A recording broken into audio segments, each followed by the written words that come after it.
Detrás de las puertas doradas de la Ciudad del Vaticano, en una gélida noche de noviembre de 1503, ocurrió algo que fracturaría el alma misma del cristianismo. Bajo techos abovedados destinados a honrar el cielo, 50 mujeres desnudas se arrastraban por suelos de mármol convertidos en hielo. Los príncipes de la iglesia permanecían paralizados, su silencio aplastando el aire de la habitación, y observándolo todo desarrollarse, riendo como si presenciara su mayor triunfo, se sentaba el propio Papa. «Alejandro», vi, orquestaba la escena como un director llevando una orquesta hacia la locura.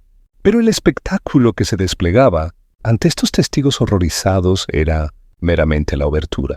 La verdadera pesadilla aún se estaba gestando en las sombras, construyendo hacia un crescendo tan obsceno que los cronistas, siglos después, dejarían sus plumas con temblor de incredulidad. Pero ¿qué podría ser peor que lo que ya habían presenciado? ¿Qué acto final de depravación era lo suficientemente retorcido para silenciar incluso a la historia misma? Este es el relato de Lucrecia Borgia, una mujer prisionera dentro de una dinastía donde la ambición devoraba todo, lazos de sangre, votos sagrados, la dignidad humana misma. Una mujer cuya ceremonia de boda se convirtió en una de las cicatrices más duraderas del Vaticano. Si la oscuridad oculta de nuestro pasado tira de algo dentro de ti, deja un comentario diciéndome desde dónde. Estás viendo una vez que llegues al momento que más te inquieta. Ahora descendamos juntos a este abismo histórico. Cuando los vientos otoñales barrieron Roma en 1503, las campanas de San Pedro llevaban noticias que consumieron la península italiana en días. El Papa había decretado que su hija, ya 2 veces viuda bajo circunstancias empapadas de sangre y sospecha, se casaría de nuevo. Pero esta unión rompería todo precedente. Ningún castillo distante, ninguna capilla privada de noble. La ceremonia transcurriría dentro del Vaticano mismo, dentro de las cámaras papales, bajo frescos sagrados destinados a representar el juicio divino vigilando desde arriba. El novio seleccionado para Lucrecia era Alfonso d'Este, el joven heredero del poderoso ducado de Ferrara. Para el resto de Italia, esta alianza parecía una obra maestra política. Para Alfonso, se sentía más como una sentencia de muerte entregada con una sonrisa. El pasado de Lucrecia se leía como una crónica de tragedia y asesinato susurrado. Su primer esposo, Giovanni Sforza, había huido de Roma en plena noche, alegando que asesinos seguían cada uno de sus movimientos. Su segundo, Alfonso de Aragón, había sido estrangulado en los escalones del Vaticano, con cada rumor apuntando directamente hacia su hermano, César Borgia. Y ahora, otro Alfonso estaba siendo encadenado al linaje Borgia. Comprendía el peligro perfectamente. Cada familia noble desde Milán hasta Nápoles lo hacía. Desesperado por escapar de lo que sabía que le esperaba, Alfonso agotó todas las vías posibles. Excusas diplomáticas, retrasos estratégicos, súplicas entregadas a través de intermediarios. Pero Alessandro el VI no era un hombre que tolerara la rebeldía. Dentro del Vaticano, rodeado de cardenales vestidos de carmesí, su palabra llevaba el peso de la ley divina. Mensajeros cabalgaron sin descanso hacia Ferrara llevando un simple ultimátum: aceptar este matrimonio o enfrentar la aniquilación. Si la familia de este resistía, Ferrara confrontaría los ejércitos despiadados de Cesare. Su dinastía sería destrozada como cerámica arrojada contra piedra, y la excomunión los despojaría de legitimidad y alianzas por igual. Italia había aprendido bien esta lección. Nadie sobrevivía a un conflicto con los Borgias. Comprendiendo que la resistencia significaba extinción, el duque Ercole d'Este ordenó a su hijo viajar a Roma y someterse a la alianza inevitable. Mientras tanto, dentro de sus apartamentos vaticanos, Lucrecia Borgia contemplaba la ciudad eterna, su expresión cargada con una tristeza mucho más antigua que sus 21 años. Europa la había pintado como una tentadora, una envenenadora, una mujer que manipulaba a hombres poderosos como piezas en un tablero de ajedrez. Pero aquellos que la conocían íntimamente comprendían la verdad. Ella no era una arquitecta de conspiración, sino un peón atrapado entre un padre y un hermano cuyo hambre de poder no reconocía límites. Su primer matrimonio fue disuelto en el instante en que dejó de servir a sus propósitos. Su segundo esposo, a quien había amado genuinamente, fue asesinado ante sus ojos, un destino que no pudo prevenir ni vengar. Sus asistentes susurraban que despertaba gritando en las horas más oscuras, agarrándose el pecho, temblando de pesadillas que se negaba a describir. Ella sabía que este tercer matrimonio no traería amor ni felicidad, pero ni siquiera ella podía imaginar en qué se convertiría su noche de bodas. Algo oscuro, calculado y profundamente cruel estaba tomando forma detrás de los muros del Vaticano. Los preparativos para la ceremonia se aceleraron rápidamente, pero la atmósfera dentro del Palacio Apostólico se volvió sofocante. Los sirvientes desviaban sus miradas. Los cardenales murmuraban en conferencias susurradas. Figuras extrañas pasaban por corredores prohibidos a horas imposibles. Los rumores se hincharon como nubes de tormenta, susurros de instrucciones secretas, de invitados introducidos de contrabando a través de pasajes ocultos, y un hombre sintió el peso de la catástrofe que se aproximaba más agudamente que nadie. Johannes Burckhardt, el maestro de ceremonias del Vaticano, había presenciado innumerables escándalos bajo el reinado de Alessandro, festines extravagantes donde los cargos sagrados eran comprados y vendidos, sobornos políticos disfrazados como ceremonias religiosas. Pero algo sobre este evento que se aproximaba envió hielo a través de sus venas. Sintió que esta noche eclipsaría todos los escándalos que jamás había documentado. Sintió que estaba a punto de presenciar algo que la historia lucharía por pronunciar en voz alta. Una trampa había sido preparada, dorada y pulida, y totalmente ineludible. Y tanto la novia como el novio ya estaban marchando hacia su centro. En diciembre, Alfonso d'Este entró en Roma con una modesta escolta. Su viaje desde Ferrara lo había arrastrado a través de pasos de montaña congelados, caminos maltratados y un pavor que se instaló en sus huesos como el frío invernal. Pero nada lo preparó para la vista del Vaticano mismo, un coloso de piedra elevándose sobre la ciudad, mitad bañado en luz de velas, mitad perdido en andamios de construcción. Parecía menos como el corazón palpitante del cristianismo y más como una fortaleza diseñada para devorar a aquellos que osaban oponerse a su voluntad. Dentro, la bienvenida fue abrumadora. Alessandro el VI estaba sentado entronizado, vestido de blanco y oro brillantes que atrapaban la luz de las velas como metal precioso fundido. Junto a él estaba Cesare, silencioso, inmóvil y aterrador en su contención absoluta. Aunque solo tenía 26 años, ya era temido a través de toda la península italiana. Familias enteras desaparecían a su mando. Ciudades se rendían a su aproximación. Cuando sus ojos se fijaron en Alfonso, el significado era inconfundible. No eres un invitado aquí. Durante las semanas siguientes, Alfonso soportó humillación disfrazada de celebración. En banquetes fue sentado junto a cortesanas, mientras el clero de alto rango observaba con diversión apenas disimulada. Durante cacerías, Cesare desplegó habilidad despiadada que se sentía más como advertencia que deporte. En recepciones, Alessandro hacía comentarios señalados sobre los finales trágicos que habían sufrido los esposos anteriores de Lucrecia. Cada gesto llevaba la misma amenaza silenciosa. Ahora nos perteneces. Y lo peor, el verdadero horror de esta boda, el momento del que la historia susurraría durante siglos, aún no había comenzado. Hubo cacerías donde Césare demostró su dominio con precisión fría y sin esfuerzo, recordándole a Alfonso con cada flecha y cada bestia caída que comandaba no solo ejércitos, sino el miedo mismo. Hubo recepciones donde Alessandro se burló de los destinos de los esposos anteriores de Lucrecia ante toda la corte, insinuando casi alegremente cuán breve tendía a ser la vida de un yerno. Alfonso intentó preservar lo que quedaba de su dignidad, pero para entonces era un prisionero envuelto en ceremonia. Sus noches eran mantenidas aisladas dentro del Vaticano bajo excusas transparentes. Dormía en cámaras vigiladas día y noche por guardias papales. Cada hora que pasaba revelaba la verdad más claramente. Había caminado hacia una trampa y no había camino que condujera de vuelta. El matrimonio no era nada más que una fachada. El propósito real era mucho más vicioso.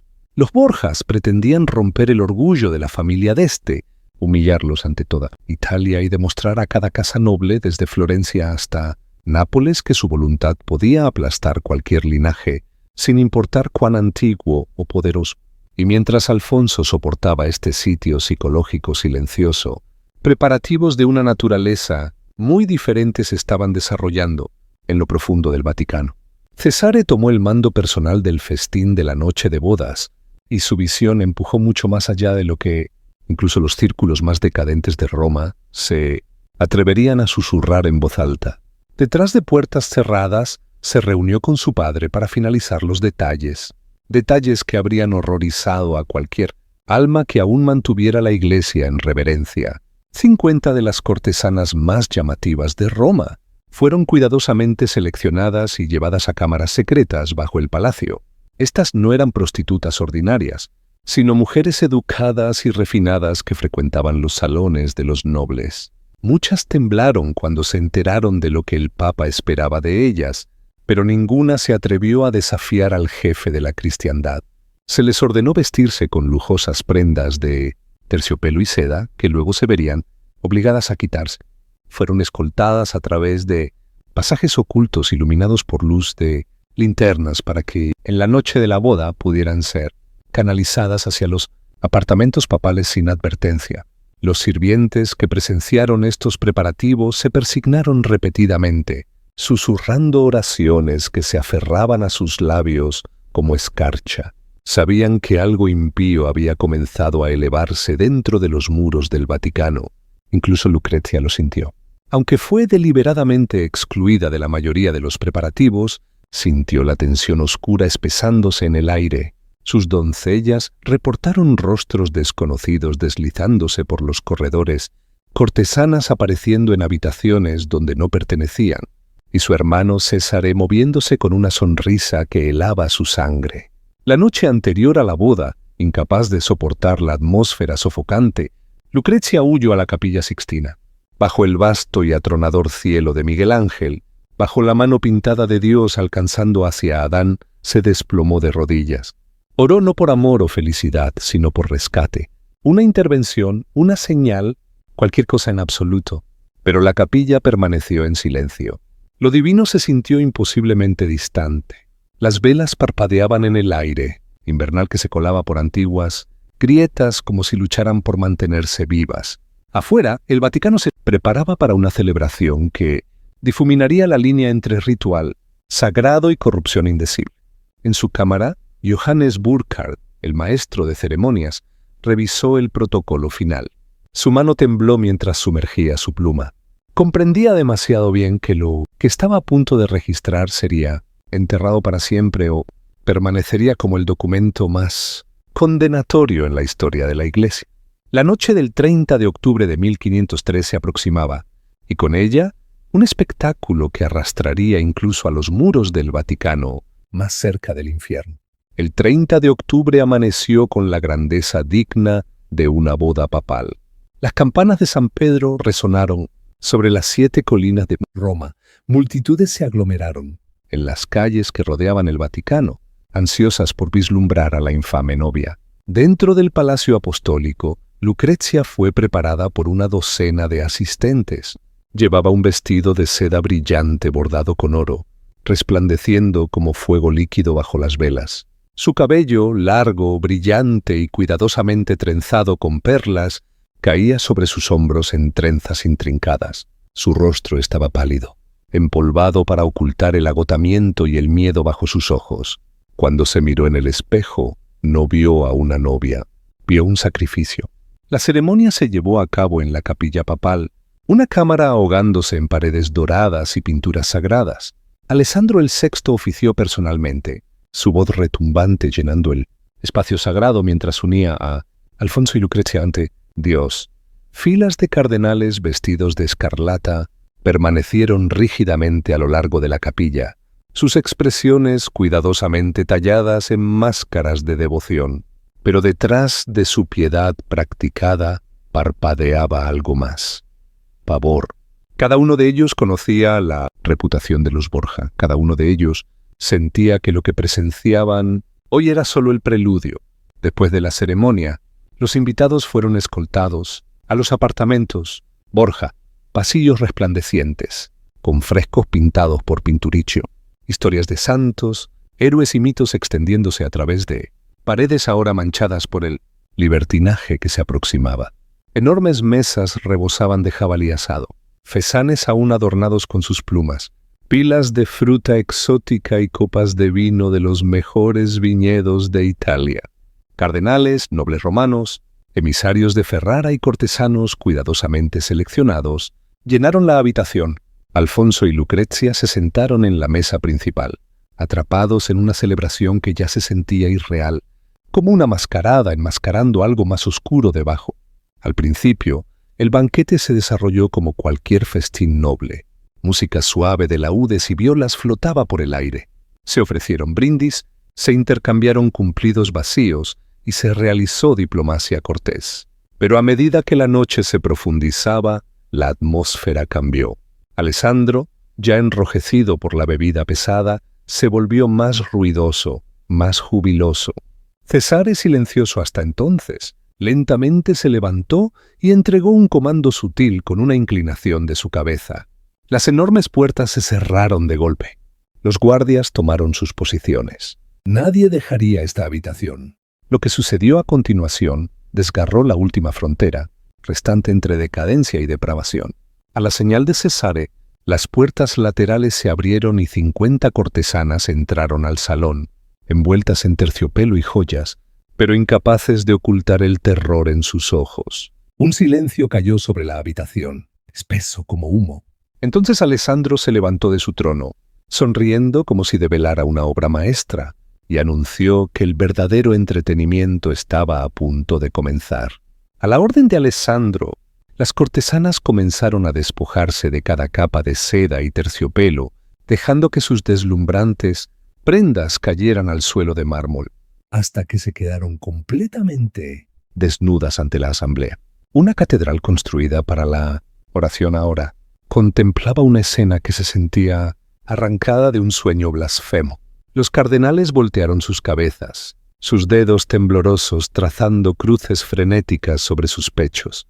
Algunos intentaron levantarse y huir, pero los guardias en las puertas se movieron hacia adelante con las manos descansando sobre sus espadas, dejando inequívocamente claro que nadie escaparía a este espectáculo.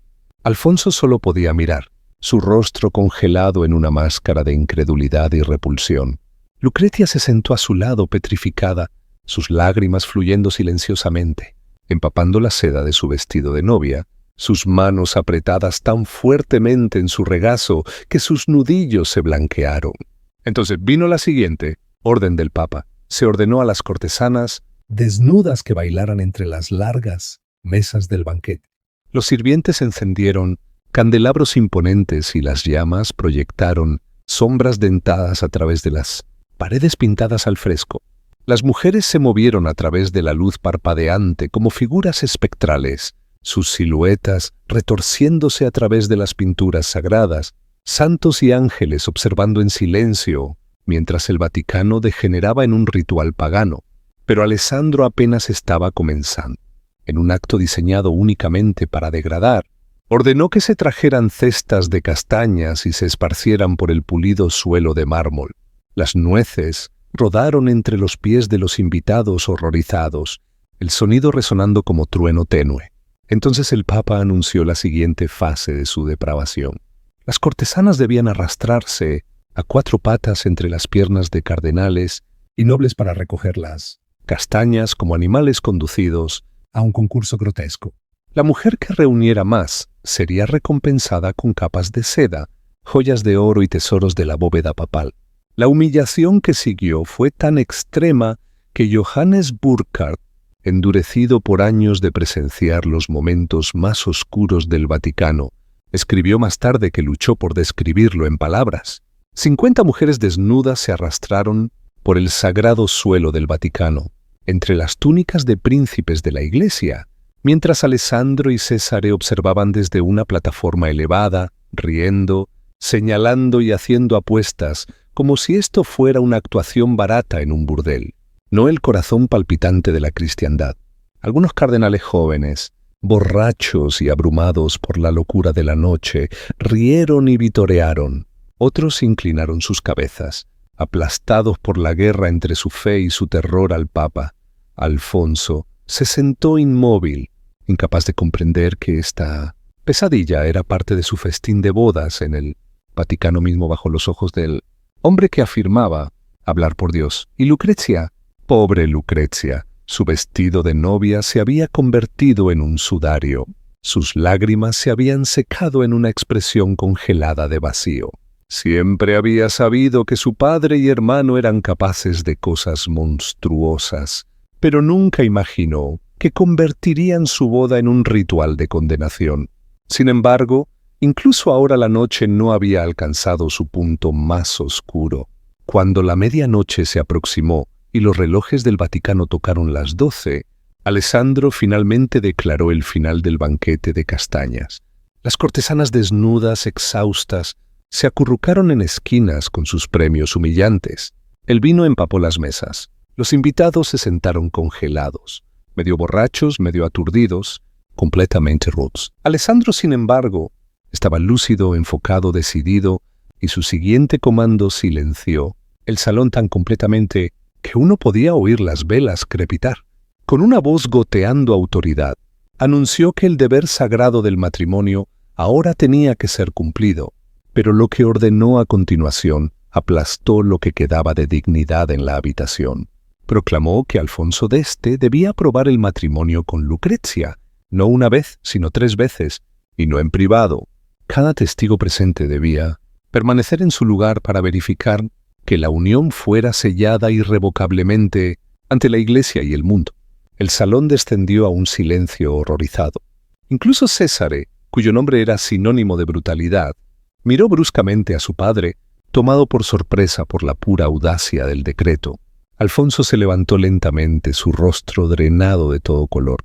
Era un príncipe criado en ideales de honor y deber, pero rodeado ahora por los hombres armados de Césare, sus manos agarrando las empuñaduras de sus espadas, comprendió que no había manera de rechazar este comando. Se volteó para mirar a Lucrecia. Ella temblaba como un pájaro atrapado bajo la sombra de un depredador. Sus ojos estaban vacantes, su espíritu ya golpeado más allá del punto de resistencia. Sus labios se movieron, pero no escapó sonido. Bajo la mirada asesina de los guardias y la mirada expectante del Papa, Alfonso no tuvo opción. Escoltó a Lucrecia hacia una cámara contigua, una habitación normalmente utilizada para recibir diplomáticos, ahora transformada en una cámara nupcial amueblada.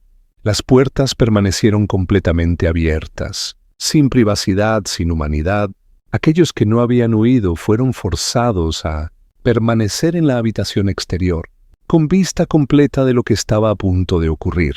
Lo que siguió no fue una unión, fue la destrucción de 2 seres humanos. Los testigos miraron en silencio aturdido.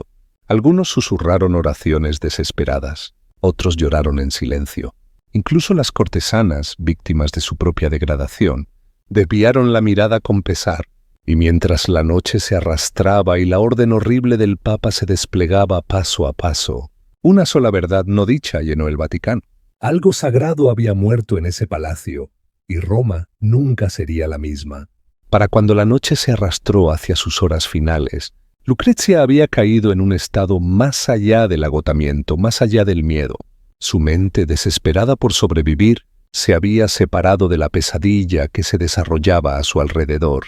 Se movía mecánicamente sin pensamiento, como si su espíritu hubiera huido de su cuerpo para escapar del horror que ya no podía combatir. Y entonces, justo cuando la primera luz pálida del amanecer se deslizó a través de las ventanas de los apartamentos Borja, el Papa Alessandro VI emitió el comando para el tercer y final cumplimiento de su decreto monstruoso. César estaba presente nuevamente, observando fríamente, supervisando cada detalle, con el mismo desapego clínico que usaba en el campo de batalla. Cuando la prueba fue completada, anunció triunfalmente que el matrimonio estaba ahora unido 3 veces, sellado ante los ojos tanto de la Iglesia como de la ley, imposible de desafiar o deshacer. Alessandro VI levantó su copa de vino en satisfacción, sonriendo como si la noche no hubiera sido nada más que una celebración extravagante en lugar de un descenso al abismo moral. Lo que quedó en la habitación fueron los sobrevivientes, una colección de almas rotas, cardenales que habían entrado al apartamento envueltos en escarlata como siervos de Dios, ahora permanecían como testigos involuntarios de una atrocidad que nunca podrían confesar. Su silencio, su inacción, los había convertido en cómplices. Cuando el sol se elevó completamente sobre Roma, reveló devastación, jarras de vino vacías, castañas aplastadas en el suelo de mármol, cortesanas exhaustas acurrucadas en esquinas, guardias parados como estatuas, ojos bajos. En la cámara contigua, Lucrecia yacía completamente inmóvil, mirando hacia arriba como si el techo mismo estuviera a millas de distancia. Su cuerpo permanecía en la habitación, pero su espíritu estaba en otro lugar, en algún lugar inalcanzable. Alfonso se sentó en el borde de la cama, temblando violentamente, su rostro enterrado en sus manos. Nada en su vida, ningún campo de batalla, ninguna amenaza política lo había destrozado como esta noche. No había venganza lo suficientemente poderosa para restaurar lo que le había sido quitado.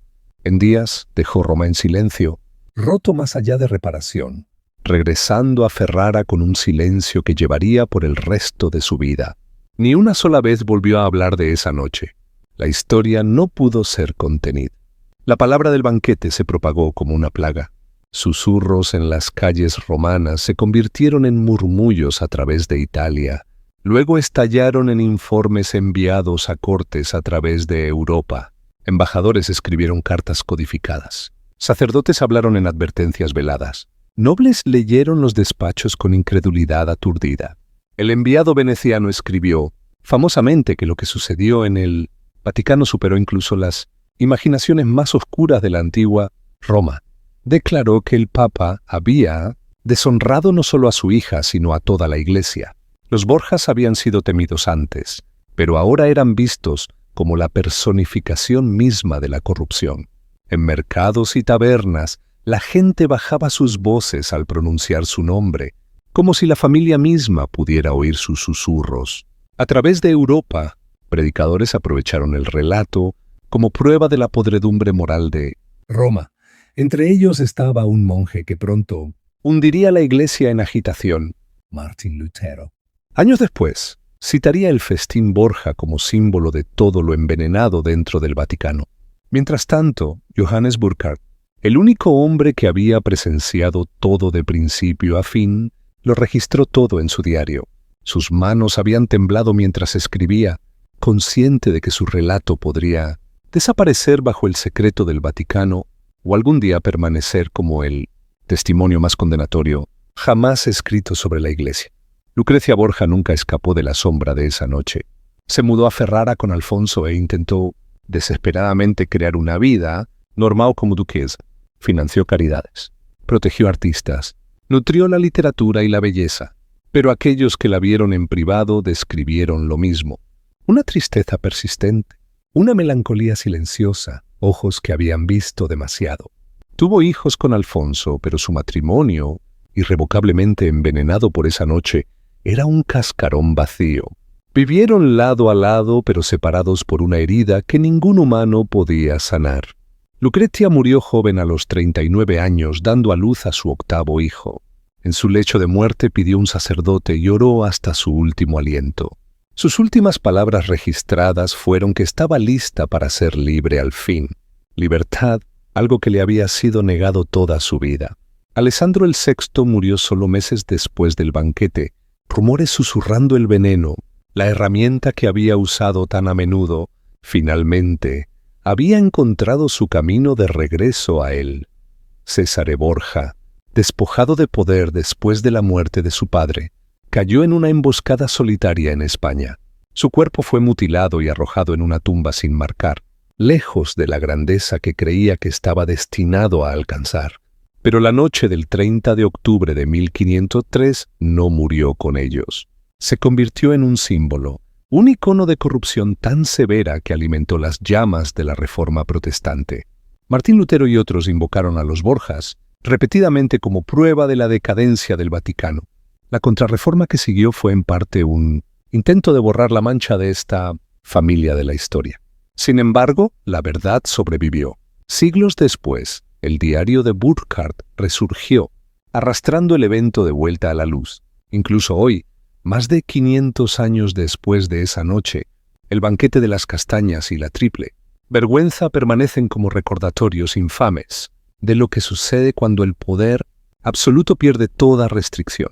Nos advierte que los actos más oscuros de la humanidad a menudo se cometen en los lugares destinados a ser sagrados. La historia de la noche de bodas de Lucrecia Borgia no es simplemente historia. Es un espejo, una advertencia, un recordatorio de que el mal a menudo prospera en el silencio.